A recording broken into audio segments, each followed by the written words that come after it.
Hello to everyone, welcome back to my channel. इस video में हम आज पढ़ेंगे क्वांटम नंबर। क्वांटम नंबर तो बेसिकली जो क्वांटम नंबर है वो हमें क्या बताते हैं? ये हमें बताते हैं इलेक्ट्रॉन के बारे में कंप्लीट इंफॉर्मेशन हमें देते हैं। तो हम यहाँ पे लिख लेंगे कि जो क्वांटम नंबर है उनसे हमें क्या पता चलता है? Complete information, complete information about electrons. तो क्वांटम नंबर हम यहाँ पे पढ़ते हैं 4 टाइप्स के quantum number. First is principal quantum number, principal quantum number. Second is azimuthal, azimuthal quantum number. Third one is magnetic quantum number, quantum number. And fourth is spin quantum number. So first हम read करेंगे यहाँ पे principal quantum number. तो इसको हम थोड़ा सा boxes में लिख लेते हैं इस तरह से।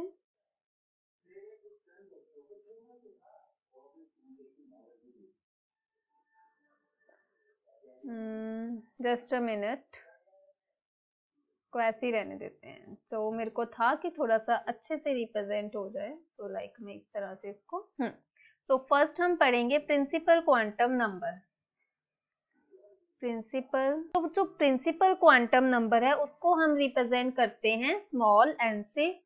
और ये हमें किसके बारे में बताता है? शेल के बारे में, कि जो हमारा इलेक्ट्रॉन है वो कौन से शेल में प्रेजेंट है, इस तरह से। ठीक है, कि वो फर्स्ट शेल में है, सेकंड शेल में है, थर्ड शेल में है या फिर फोर्थ शेल में है।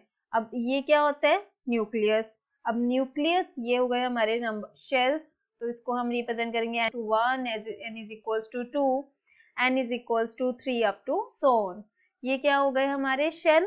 अब यहाँ पे जो इलेक्ट्रॉन प्रेजेंट है उसको हमें फाइंड करना है कि जो हमारे इलेक्ट्रॉन है वो कौन से शेल में प्रेजेंट है। और यहाँ से न्यूक्लियस के आउटर से जो अगर फर्स्ट शेल तक का जो डिस्टेंस होगा उसको हम लिखेंगे R1, सेकेंड शेल के लिए हम लिखेंगे R2 और थर्ड शेल के लिए हम लिखेंगे R3। इसी तरह से आगे आगे चलता जाएगा। तो यहाँ पे हमें हर शेल की एनर्जी फाइंड करने के लिए हमारे पास एक फॉर्मूला होता है En is equals to -13.6 Z square divided by n square electronvolt. तो अगर हमें फर्स्ट शेल की एनर्जी फाइंड करनी है तो हम n is equals to 1 put करेंगे, सेकेंड की फाइंड करनी है तो n is equals to 2 and third की फाइंड करनी है तो n is equals to 3। Next, अब हमें देखना है कि कौन से शेल में इलेक्ट्रॉन जो है वो स्टेबल रहेंगे। तो जिसकी ज्यादा एनर्जी होगी वो इलेक्ट्रॉन क्या होंगे? स्टेबल। मतलब उनको एनर्जी को रिमूव करने के लिए ज्यादा एनर्जी लग रही है उन इलेक्ट्रॉन्स को, तो डेट मीन्स वो क्या है? स्टेबल।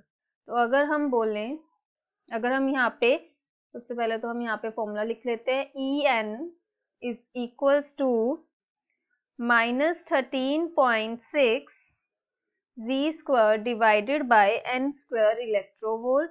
अब हम n is equals to 1 मतलब फर्स्ट शेल के लिए फाइंड कर रहे हैं, तो E1 is equals to -13.6 and यहाँ पे हम ले लेते हैं हाइड्रोजन के लिए। तो हाइड्रोजन का जो एटॉमिक नंबर है वो कितना होता है? 1।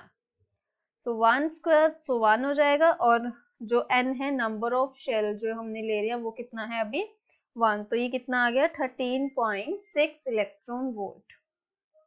जब हम n is equals to 2 put कर रहे हैं तो यहाँ पे -13.6, यहाँ पे सेम ही रहेगा हाइड्रोजन के लिए, यहाँ पे क्या आ जाएगा? 2 का स्क्वायर। तो ये हमारे पास क्या हो जाएगा? -3.4 इलेक्ट्रॉन वोल्ट। इसी तरह से 3 का ले लेंगे तो ये हमारे पास सिंप्लीफाई करके आ जाएगा -1.5 इलेक्ट्रॉन वोल्ट।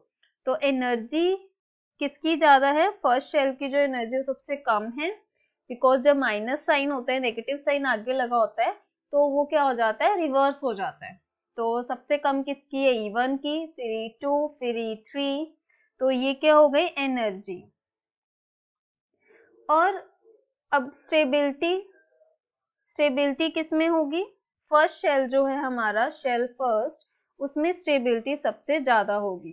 क्यों, वो क्यों स्टेबल होगा, बिकॉज जो उसमें एनर्जी है, उसकी जो एनर्जी है वो सबसे कम है, तो वो ज्यादा स्टेबल होगा, बिकॉज उसको निकालने के लिए ज्यादा एनर्जी हमें एनर्जी जा ही नहीं रही उस शेल में।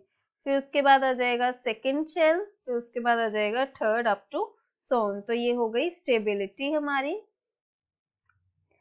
उसके बाद सेकंड हमने पढ़ना है एजीमुथल क्वांटम नंबर।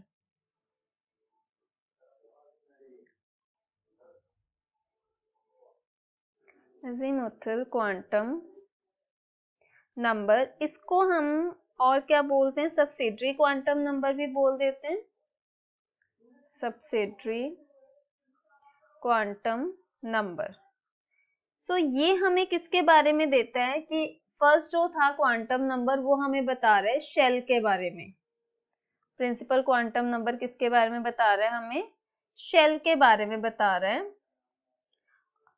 अब जो ये है ये हमें बताता है सबशेल। शेल तो हो गए कि जैसे एस शेल में है, पी में है या डी में है, मतलब फर्स्ट उसमें है, फर्स्ट ऑर्बिटल, सेकंड में, थर्ड में। उसके बाद हमारे पास क्या आ जाता है, सबशेल, और इसको हम रिप्रेजेंट करते हैं एल से। It gives information about subshell, subshell के बारे में बताता है ये, और इसको रिप्रेजेंट कर रहे हैं हम एल से। अब एल जो है वो कहां से कहां बिलोंग करेगा, 0 टू n-1। जैसे कि अगर n की वैल्यू 1 है तो हमारी l की वैल्यू होगी 0, उससे ऊपर नहीं हो सकती। और अगर n की वैल्यू 2 है तो l की वैल्यू होगी 0, 1। अगर n की वैल्यू 3 है तो l की वैल्यू हो जाएगी 0, 1, 2। सो यहाँ पे अगर l की वैल्यू 0 है तो सबशेल कौन सा होगा, ये s। l की वैल्यू 2 है, जब जब हम l की वैल्यू 2 ले रहे हैं, हम यहाँ पे लिख लेते हैं, अगर l की वैल्यू 0 है तो s सबशेल है, ये हमारे पास हो गया सबशेल। अगर हम l की वैल्यू 1 ले रहे हैं तो ये p सबशेल में है, 2 है तो ये d सबशेल, 3 है तो ये f सबशेल हो जाएगा, 4 है तो ये g सबशेल। ठीक है, तो अगर मैं एक क्वेश्चन पूछूं कि जो फोर्थ शेल है, फोर्थ शेल, इसको हम क्या लिखेंगे कि n की वैल्यू कितनी है, 4। तो इसमें एजीमुथल क्वांटम नंबर या सबशेल कितने होंगे, 0 टू n-1 होते हैं, तो ये हो जाएगा 0 to 3। तो 0, 1, 2, 3 हो सकते हैं, तो 3 हो सकते हैं इसमें। तो ये कौन सा हो जाएगा, 4s, 4p, 4d, 4f। तो ये सबशेल हो जाएंगे।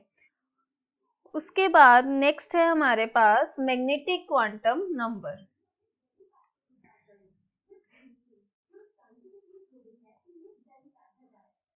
मैग्नेटिक